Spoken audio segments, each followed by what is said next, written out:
Yves Bigot est donc avec nous, directeur général de TV5 Monde, pour parler du tour du monde de la francophonie. Si on n'était pas fou, disait ce Suisse, Yves, on ne ferait pas ce type de projet. Vous êtes un peu fou, non? Oui, c'est vrai.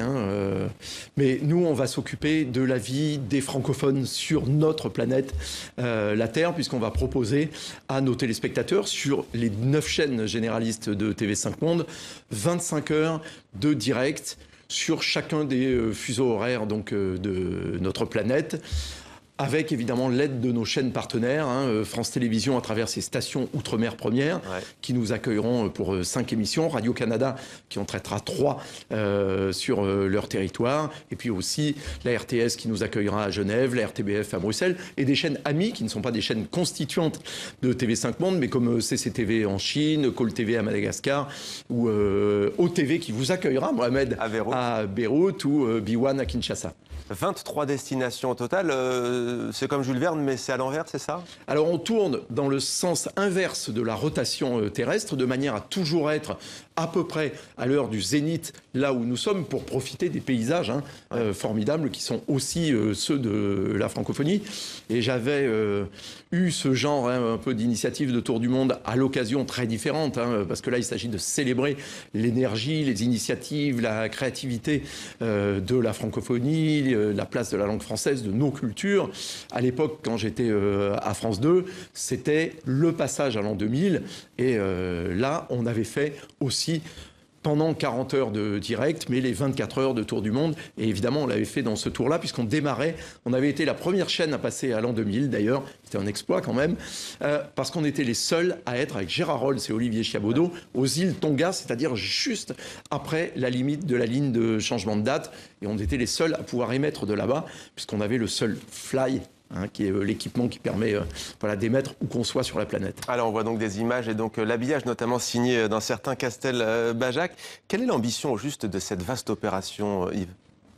Mohamed, c'est d'abord d'exprimer qui nous sommes à TV5 Monde. Nous sommes la chaîne de la francophonie. On représente non seulement nos 5 États qui nous financent, nos bailleurs de fonds, donc la France, la Suisse, le Canada, le Québec et la Fédération Wallonie-Bruxelles, soit la partie francophone de la Belgique, mais nous sommes aussi l'opérateur de l'Organisation internationale de la francophonie. Et à ce titre, nous représentons les 84 États membres. Et le but, c'est effectivement de montrer combien la francophonie est présente sur les 5 continents. Vous savez que le français est, avec l'anglais, la seule langue à être présente sur les 5 continents, et de montrer justement toutes les initiatives à la fois de ceux qui sont francophones chez eux, mais aussi des expatriés, qu'ils soient français, belges, suisses, canadiens, africains, libanais ou autres, et de montrer notre présence, y compris on sera dans des pays anglophones, mais où certains francophones sont, comme par exemple Auckland, où sera Demet Korkmaz, ou Nicolas Georges à Sydney, Slimane Zeguidour sera à Lahore,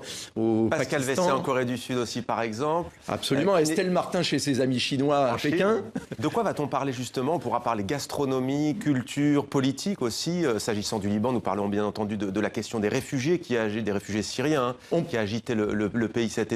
Mohamed, d'abord, il n'y a pas de tabou, comme toujours, sur les antennes de TV5 Monde, donc on pourra parler de tout, y compris du prochain référendum en Nouvelle-Calédonie, par exemple, sur l'indépendance. On pourra parler de la situation en Guyane aussi, qui était tendue il y a quelques temps. Vous, évidemment, au Liban, Mohamed, vous avez tellement de sujets à traiter, mais on y parlera et on célébrera aussi et surtout les initiatives, l'énergie, la créativité des francophones, où qu'ils se trouvent sur la planète. Et puis, à TV5 Monde, nous sommes une chaîne culturelle, donc on parlera évidemment beaucoup de la culture, de nos cultures francophones dans toute leur diversité, et celle de ses créateurs. Alors Denise Despotet, directrice Afrique de TV5 Monde, sera à Kinshasa pour boucler la boucle, quoique... Tout à fait, Sébastien Follin qu'on voit Sébastien Follin, c'est très touchant parce qu'il est né à Madagascar et il va y retourner d'ailleurs. C'est vrai, il a grandi à La Réunion, où nous serons, mais là avec nos confrères de Outre-mer Première, mais Sébastien, on a choisi de l'envoyer dans sa ville natale, Antananarivo, où il n'ira que pour la 2e fois de son existence. Le Cambodge aussi, où il se passe beaucoup de choses en ce moment. Il y aura Isabelle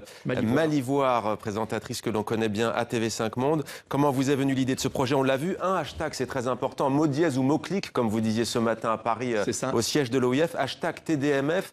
L'idée aussi, c'est peut-être de faire rayonner TV5 Monde, mais pour quel message, Yves? Le message, encore une fois, c'est celui de la francophonie, de sa vigueur, mais aussi évidemment de toutes les valeurs que nous avons, nous francophones, en partage. Évidemment la démocratie, les droits de l'homme et les droits des femmes, les droits des enfants, la diversité, la tolérance, l'environnement, etc. Bien sûr. Mais l'information ne disparaîtra pas de TV5 Monde, pardon de vous couper, 25 heures de direct, mais toutes les heures. Un journal de 6 minutes. À l'heure précise, donc de 0 à 06. Et Patrick Simonin sera, lui, à Paris, une fois n'est pas coutume. Patrick Simonin reste ici. Voilà, cette fois-ci, c'est lui qui reste là. Et puis Guillaume Durand et Sylvain Garcia qui donneront le coup d'envoi. Donc ça sera jeudi 21 septembre à 13h, ici, sur la très belle terrasse de TV5 Monde, d'où on verra la Défense, la Tour Eiffel, les toits de Paris, avec évidemment de très nombreux invités, dont notamment Vincent Delerme, qui viendra se produire en direct dans cette émission. Yves Bigot, directeur général de TV5 Monde. Merci Yves d'avoir présenté le projet ce soir en direct dans 64 minutes. Ce sera donc les 21 et 22 septembre. Et bien entendu, d'ici là, les réseaux sociaux pour savoir plus de choses sur l'événement.